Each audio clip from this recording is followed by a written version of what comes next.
Nós estamos hoje no meio de uma série de estudos que começamos pela manhã sobre o livro Passos para a Liberdade em Cristo, do autor Neil T. Anderson. Hoje pela manhã nós já iniciamos, nosso planejamento é continuar na quarta-feira à noite, no culto das 20, e terminar no domingo próximo, no culto da manhã. Bom, e só para falar um pouquinho do autor, ele tem 74 anos de idade, pastor, começou a sua vida como engenheiro aeroespacial nos Estados Unidos, fez mestrado, doutorado nesta área de engenharia, depois ele voltou para fazer teologia seguindo o chamado de Deus, fez mestrado e doutorado também na área de teologia, alguém que muito dedicado ao estudo, que tem a ciência por detrás da interpretação dos fenômenos, inclusive os fenômenos espirituais, que ele é um dos autores mais renomados na área de batalha espiritual. Queria sugerir o livro Quebrando Correntes, para toda a igreja ler. É um livro muito maior do que esse aqui. Esse aqui é mais direcionado para a questão da liberdade em Cristo, para cristãos, principalmente aqueles que acham que já estão libertos. E nós estamos aprendendo que a liberdade em Cristo, ela começa no momento da nossa conversão, quando nós nos entregamos a Ele. Mas é responsabilidade nossa construirmos por meio da santificação, que é um processo, a libertação. Ele nos liberta, é Cristo quem nos liberta, mas nós temos que nos esforçar para mantermos a libertação. E quando se fala em libertação, a gente tem a primeira dimensão da libertação, que é a libertação dos pecados, e a segunda dimensão é a libertação das entidades opressoras, que vem quando nós damos legalidade por conta do pecado.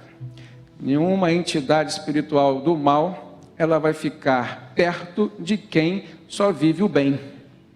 Quem busca santidade, busca ter uma vida separada e consagrada a Deus, não tem nenhum tipo de atração, não oferece nenhum tipo de atração a entidades espirituais malignas que a Bíblia chama de demônio. Mas se você é um crente relapso, que visita constantemente a zona do pecado, certamente que você vai estar convidando para perto de você essas entidades. E aí você começa a sofrer com opressão, se você é crente, opressão, se você não é um cristão ainda, convertido, você pode até passar por possessão, e um terceiro estágio, que é o estágio da influência maligna, quando você começa até mesmo a conviver com outras pessoas que já deliberadamente se entregaram às práticas do mal, e aí já estão completamente dominadas também por estas entidades. Então é nesse nível que a gente tem estudado, a gente vai continuar os estudos, e hoje, especificamente, nós vamos falar de um passo para a libertação, já falamos de alguns, mas esse passo é chamado o perdão. O perdão, quando ele se antepara ao rancor. São duas vertentes antagônicas, e, portanto, se você considera que o rancor é uma espécie de cativeiro, de prisão, e começa emocionalmente, mas tem um efeito espiritual na sua vida, então você vai ver que o perdão, ao contrário do rancor, ele é libertador. Se o rancor te aprisiona, o perdão te liberta. Então, um dos passos para o crente, qualquer pessoa que deseja estar liberto com relação a esse cativeiro espiritual, nessa fortaleza espiritual chamada rancor, mágoa, que às vezes até chega ao nível do ódio e da vingança, é o perdão. Nós vamos aprender hoje a importância do perdão na vida do crente que quer se manter liberto, livre, para o fluir do Espírito Santo em sua vida. Então, abra sua Bíblia comigo, Mateus 18, do versículo 21 ao 35, que vamos ler, começando esse texto no qual Jesus vem falar por meio de uma parábola da importância do perdão. Então Pedro aproximou-se de Jesus e perguntou: Senhor, quantas vezes deverei perdoar a meu irmão quando ele pecar contra mim? Até 7 vezes? E Jesus respondeu: eu lhe digo, não até 7, mas até 70 vezes 7. Por isso, o reino dos céus é como um rei que desejava acertar contas com seus servos.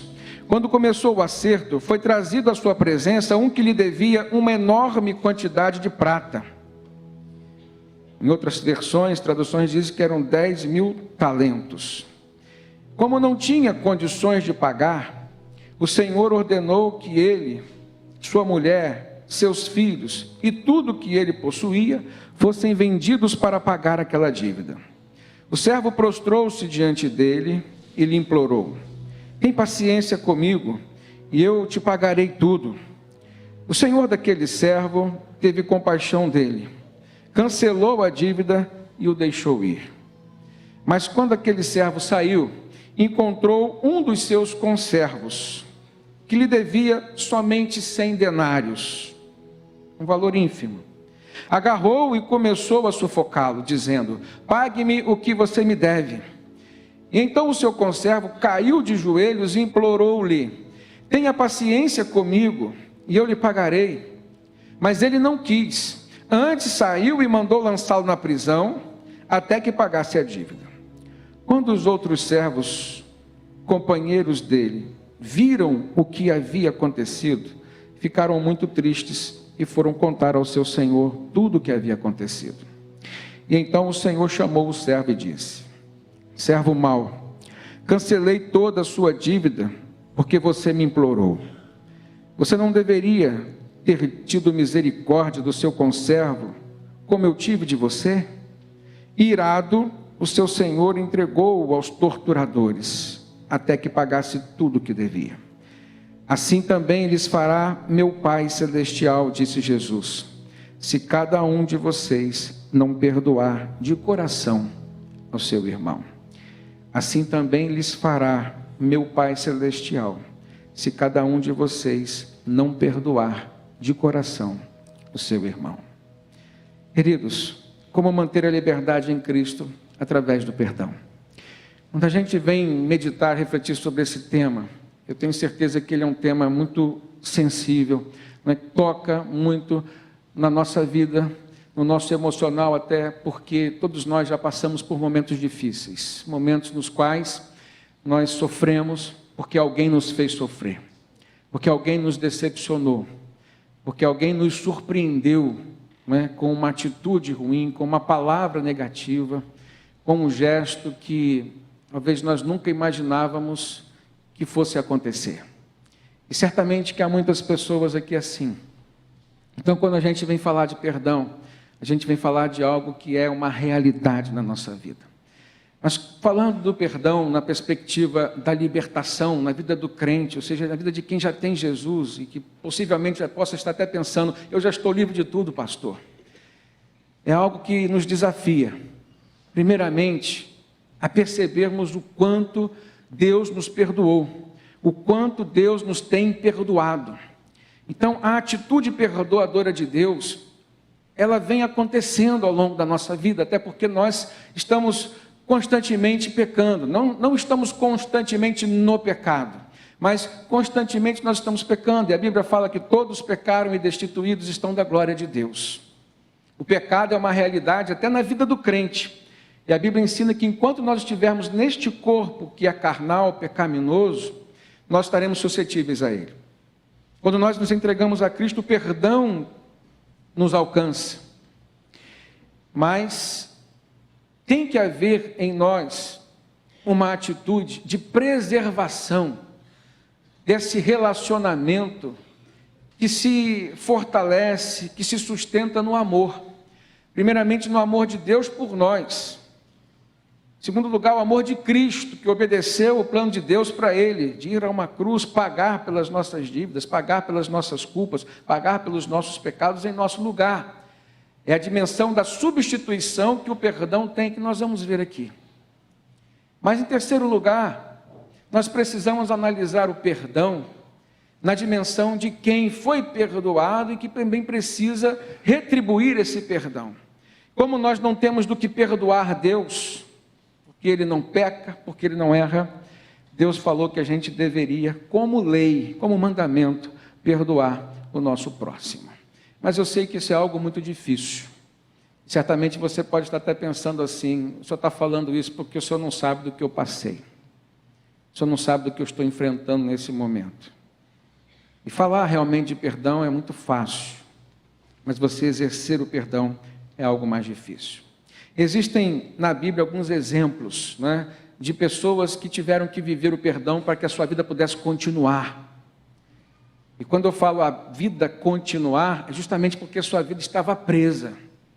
Nós olhamos para o relacionamento de Esaú com Jacó, 2 irmãos. Jacó teve que sair correndo depois de trair seu irmão Esaú, depois de roubar a sua primogenitura, porque Esaú tinha ameaçado ele de morte. E depois de um período de tempo, ele sentiu necessidade de voltar, mas ele não conseguiria voltar sem o perdão do seu irmão. E aí a gente vê lá no livro de Gênesis, Deus operando de uma forma maravilhosa a reconciliação daqueles 2 irmãos. Nós olhamos na Bíblia a história de José, que foi para o Egito por conta da traição dos seus irmãos. Um outro exemplo de perdão necessário dentro da família. E a gente vê como que aquilo aconteceu e como que pôde, promover a reconciliação e a reconstituição familiar. A gente precisa analisar o perdão nessa dimensão. Quando eu era ainda jovem, com uns 20 e poucos anos, eu conheci um senhor, era meu amigo, e uma determinada vez ele veio até mim triste. Eu sabia que eu já era cristão, pedindo oração, porque a sua esposa tinha traído.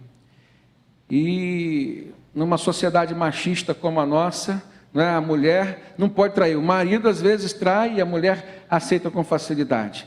Mas eu pude ver naquele homem um quebrantamento. E eu perguntei para ele, mas você vai fazer o quê? Você vai perdoá-la?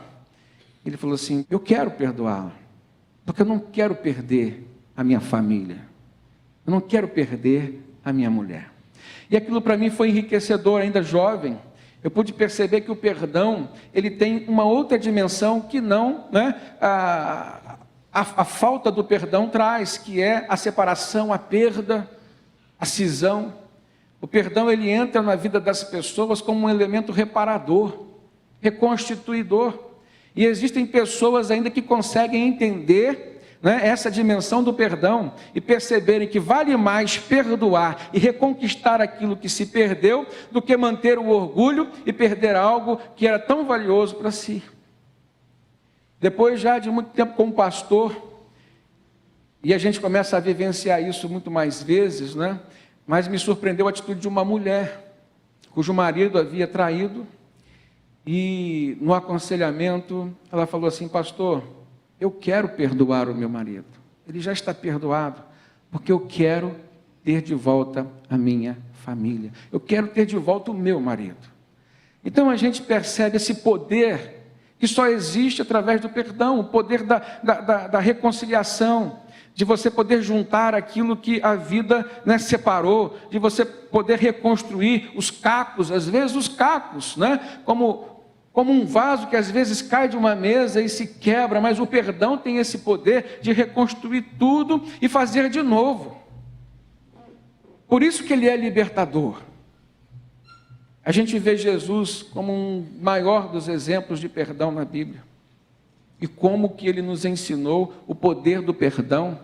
Por exemplo, quando aquela mulher pega em adultério, em flagrante adultério, e ela é levada pelos seus algozes até Jesus, e eles queriam pegar Jesus. Na verdade, já tinham pego aquela mulher, porque a lei mosaica dizia que uma mulher pega em flagrante adultério, não só uma mulher, mas um homem também pega em flagrante adultério, poderiam ser apedrejados.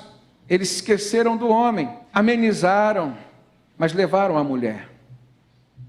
E diante de Jesus, eles queriam que Jesus falasse da lei, e Jesus falou do amor.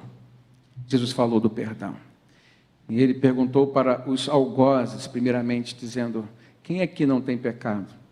Que atire então a primeira pedra. E aí começou-se a ouvir o som das pedras caindo. E diz o texto que dos mais velhos até os mais novos foram saindo daquele lugar. E eu creio que justamente porque as pessoas mais velhas normalmente têm muito mais pecados do que as pessoas mais novas. E aí Jesus olha para aquela mulher e diz, mulher, onde estão os teus acusadores? Se eles não te condenam, eu também não te condeno. Vai e não peques mais. Olha que atitude libertadora de Jesus na vida daquela mulher. Existem 3 pilares abordados pelo autor Neil T. Anderson, nesse livro que nós estamos usando. 3 pilares espirituais sobre o perdão. O primeiro nos diz que nós temos que perdoar o outro para que nos libertemos do nosso passado e para que Satanás não obtenha vantagem sobre nós. E isso está na Bíblia, em 2 Coríntios, capítulo 2, versículo 10. Que diz assim: se vocês perdoam a alguém, eu também perdoo. E aquilo que perdoei, se é que havia alguma coisa para perdoar, perdoei na presença de Cristo, por amor a vocês, disse o apóstolo Paulo, a fim de que Satanás não tivesse vantagem sobre nós, pois não ignoramos as suas intenções. Paulo escreve isso aos Coríntios mediante uma situação de pecado descoberto dentro da igreja, em que os irmãos já tinham, feito a disciplina na vida daquela pessoa que foi pega em pecado. E Paulo agora estava dizendo: olha, a disciplina existe, mas tem que haver o perdão. E a gente faz isso porque a gente sabe o quanto Satanás se aproveita dos momentos em que as pessoas estão exercendo ou a justiça própria, ou um sentimento de vingança, ou até mesmo um simples ajuste de conta. Mas a maneira como nós temos de pôr um fim, ou até mesmo não deixar que venha a acontecer uma ação de Satanás nesses momentos de tensão, seja na igreja, no âmbito eclesiástico, seja na sua família, seja no seu ambiente de trabalho, é perdoar. E Paulo vem falar sobre isso. O segundo pilar espiritual sobre o perdão é que o perdão tem conotação de misericórdia. E Deus mandou que nós sejamos misericordiosos, assim como Ele é. Está lá em Lucas capítulo 6, versículo 36. O terceiro pilar sobre o perdão é que nós temos que ser capazes de perdoar, pois nós também já fomos perdoados. E ainda temos sido perdoados por Deus dos nossos pecados. E isso de uma forma constante na nossa vida. Em Efésios capítulo 4, versículo 30, os irmãos podem acompanhar o texto. Ele diz assim: não entristeçam o Espírito Santo de Deus, com o qual vocês foram selados para o dia da redenção. Livrem-se de toda amargura e indignação, e ira, gritaria e calúnia, bem como de toda a maldade. Por outro lado, sejam bondosos e compassivos uns para com os outros, perdoando-se mutuamente, assim como Deus os perdoou em Cristo Jesus. O apóstolo Paulo orienta os cristãos da igreja de Éfeso, e ele faz essa comparação. Se vocês receberam o perdão de Deus através de Cristo, por que agora vocês estão fazendo questão desse perdão para com as outras pessoas? Então perdoem-se mutuamente, não façam questão uns com os outros. Um outro ponto importante que nós temos que meditar na perspectiva do perdão que nos liberta, irmãos, é que nós temos que pedir a Deus, e aí eu estou falando já do tratamento, do exercício prático do perdão na nossa vida. É importante a gente pedir a Deus que Ele nos lembre os nomes, primeiramente as situações, depois os nomes daquelas pessoas a quem nós devemos perdoar. Muitas delas já passaram na nossa vida, já estão esquecidas, mas nós não liberamos o perdão, e aquela pessoa às vezes está sofrendo porque não recebeu uma palavra perdoadora da nossa boca. Então, se o crente quer passar por um processo de libertação verdadeiro, ele precisa ter essa consciência, esse discernimento. Ele precisa estar quite com tudo aquilo que possa envolver mágoa, rancor, sentimento de vingança na sua vida. E nessa perspectiva nós temos que lembrar de algumas coisas. Primeiramente, quando nos faltou bondade, tolerância, paciência para com alguém que nos entristeceu. Na verdade, isso é uma pista para que a gente possa se lembrar daquelas circunstâncias nas quais nós deveríamos ter já exercido o perdão de antemão e não o exercemos, deixamos passar. Uma segunda perspectiva é que nós temos que estar conscientes que sempre estamos entristecendo, ofendendo e magoando Deus por causa dos nossos pecados. Depois, nós temos que reconhecer quando nós abrigamos em nosso coração algum tipo de amargura ou ressentimento. Essas situações, uma vez lembradas, e se você fizer isso em oração, o Espírito Santo vai te lembrar, vão te mostrar algumas pistas para você chegar àquela pessoa que você deseja e que você tem a obrigação diante de Deus de ministrar o perdão. E por último, você não pode se esquecer de você mesmo nessa lista. Você já se viu numa situação na qual você não conseguiu se perdoar? É terrível isso na nossa vida. Eu já conheci algumas pessoas assim. Aliás, eu já passei por momentos assim. Na verdade, esses momentos, eles acontecem e eles vêm nos confrontar com algo que se chama orgulho, soberba.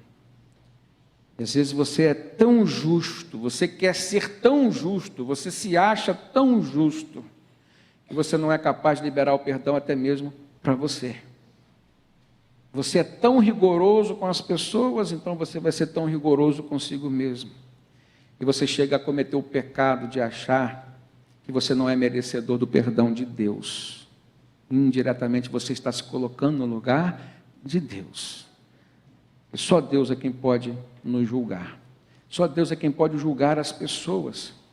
E normalmente as pessoas que se acham muito justas, que se esquecem de se perdoar, são pessoas que indiretamente estão querendo ser o Deus da sua própria vida.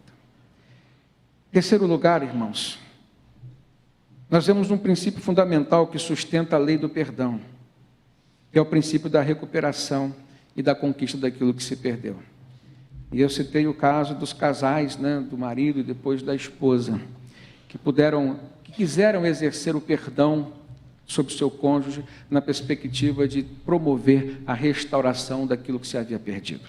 Então, o texto que nós lemos de Mateus 18, a partir do versículo 11, se nós olharmos a partir do versículo 11, nós começamos a ver no versículo 21. Nós vamos ver que o que Jesus estava ministrando para os seus discípulos no contexto em que ele vem falar daquela parábola do perdão, ele vem falar sobre aquilo que se perdeu. Então ele vem ao mundo, e João 3,16 diz, porque Deus amou o mundo de tal maneira que deu o seu Filho unigênito para que todo aquele que nele crê não pereça. Esse perecer tem a ver com o perder. Não venha a se perder, mas tenha a vida eterna nos céus com Deus. Então Deus sabia de antemão que se Ele não fizesse um plano de salvação para a humanidade, para mim, para você, nós estaríamos perdidos. O desejo do coração de Deus em criar uma ponte de religação através de Jesus era administrar o perdão. Então olha comigo no versículo 11, Mateus 18, versículo 11. Diz assim, o Filho do Homem veio para salvar o que se havia perdido. O que acham vocês? Se alguém possui 100 ovelhas e uma delas se perde, não deixará as 99 nos montes, indo procurar aquela que se perdeu? A gente conhece a parábola das 100 ovelhas, Está junto com a parábola da dracma perdida e do filho pródigo, o filho perdido também. Agora é mais um texto usado por Jesus para referendar esse sentimento de Deus de não querer nos perder. A Bíblia diz que nós somos primícias da criação. Nós somos a menina dos olhos do Senhor.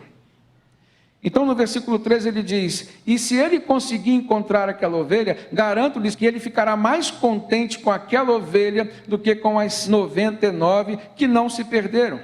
Da mesma forma, o Pai de vocês, que está nos céus, não quer que nenhum destes pequeninos se perca. E se o seu irmão pecar contra você, e aí ele entra na dimensão horizontal do perdão. Muito importante isso. Porque às vezes a gente lê a palavra de Deus e a gente escolhe aquilo que a gente quer usar e aplicar. Jesus vem falando sobre o perdão de Deus na dimensão vertical, mas agora ele entra numa dimensão horizontal falando do irmão. Versículo 15, se o seu irmão pecar contra você, vá e a sós com ele, mostre-lhe o erro. Se ele te ouvir, você ganhou o seu irmão, ou seja, o que já estava perdido, você resgatou.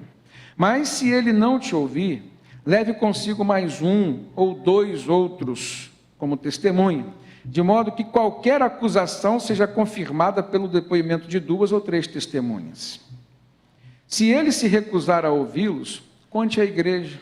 E se ele se recusar a ouvir também a igreja, trate-o como um pagão ou um publicano. Digo-lhes a verdade, falou Jesus, tudo que vocês ligarem na terra terá sido ligado nos céus, e tudo que vocês desligarem na terra terá sido desligado nos céus. Também lhes digo que se 2 de vocês concordarem na terra em qualquer assunto sobre o qual pedirem, isso lhes será feito por meio do meu Pai que está nos céus. Pois onde se reunirem 2 ou 3 em meu nome, ali eu estarei no meio deles. Então Pedro se aproximou de Jesus e perguntou: Senhor, quantas vezes deverei perdoar o meu irmão, aquele que pecar contra mim? Até 7 vezes, como quem estivesse sugerindo já um número muito alto. E aí Jesus interpela Pedro e diz: eu lhe digo que não até 7, mas até 70 vezes 7, ou seja, um número muito maior do que o que Pedro estava disposto, já achando que era um número alto. O que na verdade Jesus vem nos mostrar é que não há um limite, um número máximo para que nós devamos perdoar. Porque o que está em questão não é a ofensa. O que está em questão não é a liberação do perdão. O que está em questão é aquilo que se perde quando não se libera o perdão. Agora olha comigo aqui. Aquela pessoa a quem você não perdoou.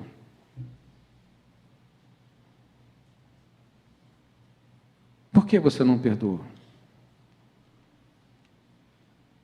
E quantas vezes aquela pessoa era tão chegada a você, e normalmente as pessoas que mais nos machucam são aquelas que estão mais próximas de nós, e machuca, abre feridas, e às vezes a gente fica fazendo questão, curtindo aquele sentimento, e a Bíblia diz que nós não devemos deixar o sol se pôr sobre a nossa ira. Irai-vos, mas não pequeis.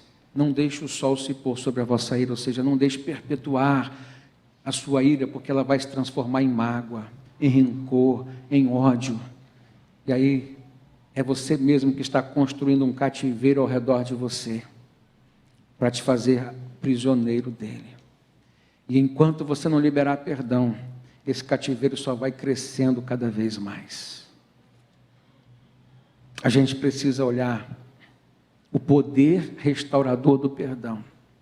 A gente precisa compreender que quando nós não perdoamos, a gente começa a incorrer no pecado, do exercício da justiça própria. A gente começa a ver um monte de argumentos, e às vezes Deus fala conosco, perdoa, e aí a gente ouve aquela palavra, a gente não concorda com ela. Qual é o crente que não sabe que ele tem que perdoar, irmãos? Todos que estão aqui sabem que é necessário perdão, perdão é lei, perdão é mandamento. Mas por que nós não perdoamos? Porque a gente fica criando uma justificativa para não perdoarmos, porque nós não queremos pagar o preço do perdão. Jesus pagou o preço para nos perdoar. Jesus pagou o preço para nos perdoar. A Bíblia diz que o castigo que nos traz a paz estava sobre ele, e pelas suas pisaduras é que nós fomos sarados. Aquele que não cometeu pecado, se fez pecado por nós. Ou seja, ele assumiu todos os nossos pecados sobre si, para que nós pudéssemos hoje ter um livre acesso ao Pai.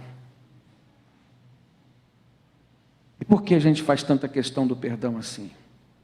E quanto mais a gente vai fazendo questão do perdão, mais aquele sentimento vai tomando conta do nosso coração. E olha, irmãos, a gente tem aprendido que o nosso coração tem que estar livre para o fluir da graça de Cristo, o fluir da glória de Deus. E num coração entrincheirado da mágoa, não vai ter como haver o fluir da graça e da glória de Deus nesta vida. Então a gente precisa liberar imediatamente o perdão e deixar as coisas fluírem naturalmente no nosso coração. Jesus estava ministrando aos seus discípulos nessa perspectiva.